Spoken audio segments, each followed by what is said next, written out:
Hello and welcome to the War Report with Luke McBride.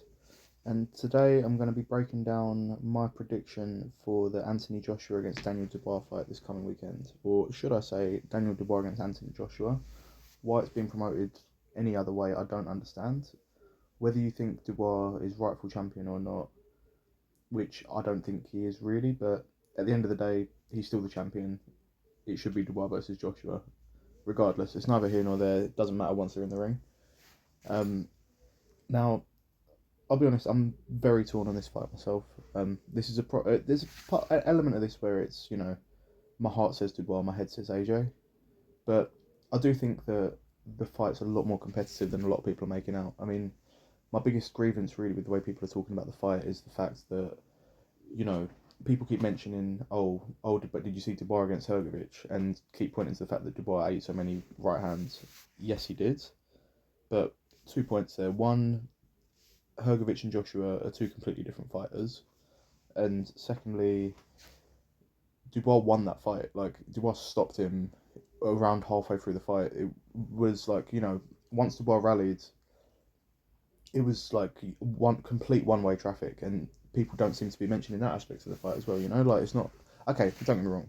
You can analyze someone. I'm not saying he won, so he did everything perfect, but you know, he did still win the fight. And at the same time as well, when Hrgovic was getting that work off, it wasn't a case that Dubois wasn't doing anything himself. It wasn't just like he was there like eating punches until Hrgovic gassed out.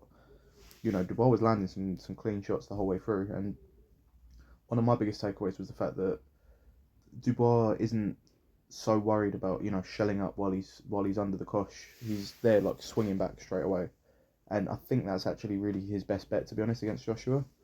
I think he's not going to be able to outbox Joshua, more than likely. Like, it's very unlikely that he's going to be able to do that.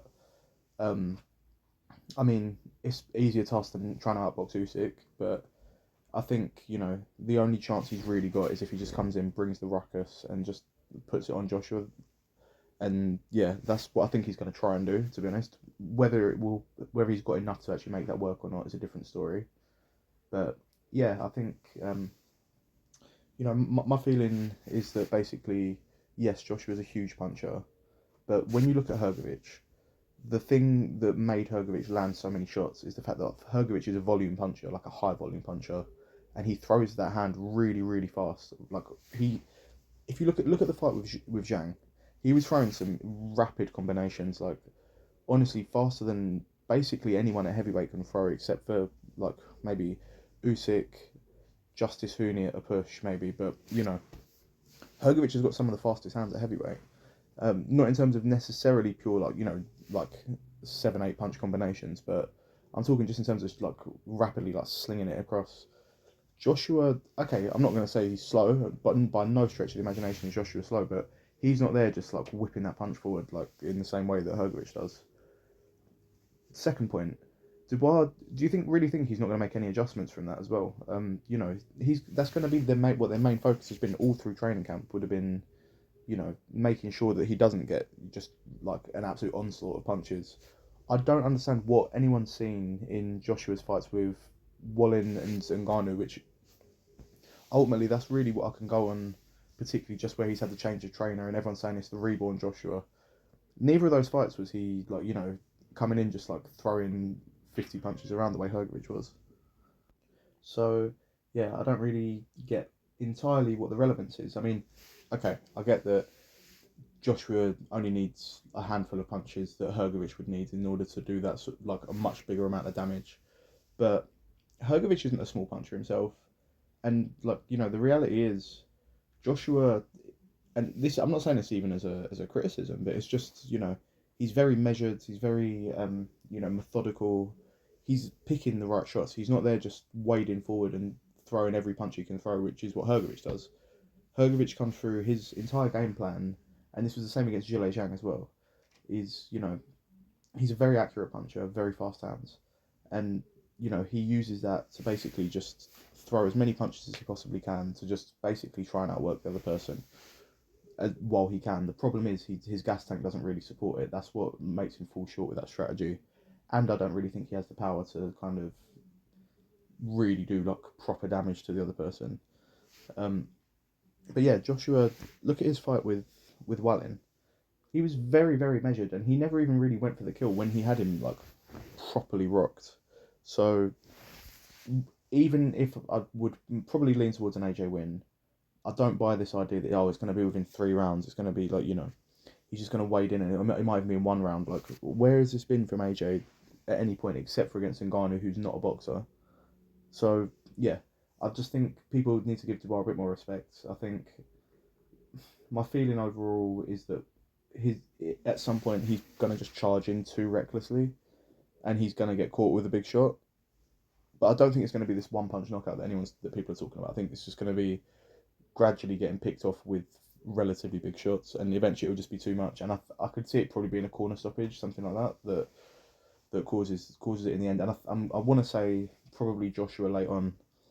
I'd say probably something like round 10. That's if I had to put my life on the line, what I'd go for. Having said that, Joshua's not been in there with a puncher as big as Dubois since Klitschko, I'd say. Povetkin at a push. But I'd say probably Klitschko. And the reality is, there's nothing to suggest that Joshua's chin can hold up to Dubois' punches. I mean, definitely no more to say that than the idea that Dubois' chin can't hold up to Joshua's punches. So, Dubois got a real chance. I think he's got the right mindset to be able to take the fight to Joshua. I think, if there's anyone that's going to have the approach of, I know that I'm not as technically skilled, so I'm just going to go in and give it some welly, the same way that Ryan Garcia did against Devin Haney. I think it's Dubois, and yeah, I do not be surprised whatsoever if Dubois springs an upset. I think it's like a sort of 60-40 to AJ type of fight. I don't see it as this like total mismatch that people are making it out to be. But like I say, life on the line. I think AJ gets the stoppage. Don't even be entirely surprised if you see like AJ win on points or something. I think that's the thing that people are completely ruling out as a possibility. I'd be more in favour of the idea of AJ winning on points than the idea of AJ winning in the first 2 rounds. I'll say that for absolute certain. But yeah, I think AJ's probably going to come out not really unloading, because why would he? Like, that's crazy strategy from AJ. The best strategy for him is just to pick his moments, be patient, and that's something that I think is in AJ's head as the way to approach the fight, which is the way I'm sure he's going to approach it. So yeah, let me know what you guys think. We'll see you afterwards, and I'm going to be there. So I hope that it's going to be a absolute all-out war, like Foreman Lyle style. But yeah, I think Joshua's just a bit too measured, unless Dubois can just throw him off his rhythm enough to do so. But yeah, let me know what you guys think, and we'll see you on the other side.